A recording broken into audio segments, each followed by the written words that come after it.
И така, здравейте отново, драги зрители. Много се извинявам, че не съм снимала доста дълго време. И така, може би, както вече сте разбрали от заглавието на клипа, започвам поредица от Redstone урочета.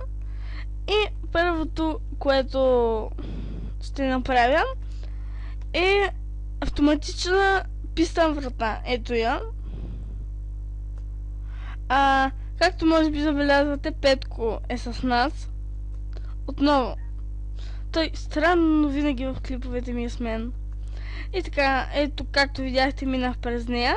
Сега ще ви покажа ето как може да използва в къща. Ето тук направих някакво подобие на къща. И така. Сега нека ви покажа как се прави. Ще ви трябват стики пистани, редстоун, редстоун торч и някакво блокче. Аз използвам винаги кварц. Не знам защо, просто ми харесва. И така ще изглежда. Само да стане ден. Така.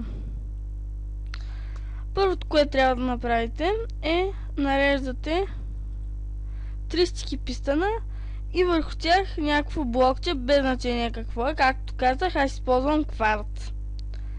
Ето така. Тук отдолу пробивате 3 дупчици, пробивате и слагате. Опа! Извинете, че приключа клипа за малко. И така, драги зрители, съжалявам за паузата много, но трябваше да добавя моят приятел Росен.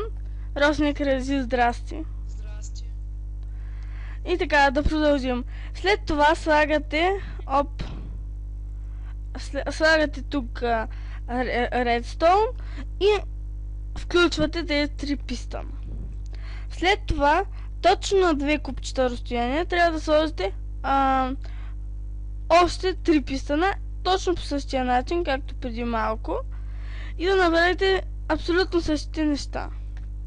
Слагате тук така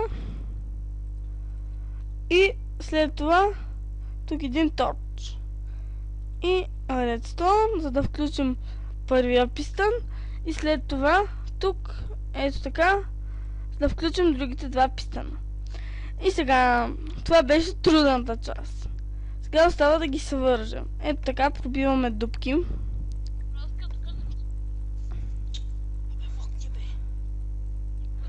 Така както и да е.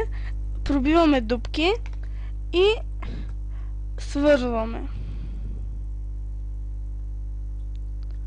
Ето така. След това тук пробиваме точно под отварянето на вратата и слагаме ето така. Свързваме. След това правим абсолютно същото от другата страна.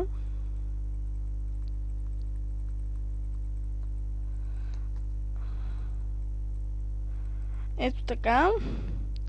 И свързваме както предишното. И така. Правим по същия начин. И трябва да затворим.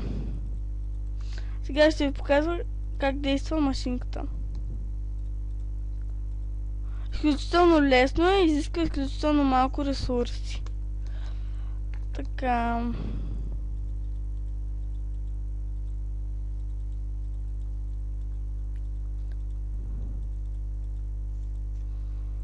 Така.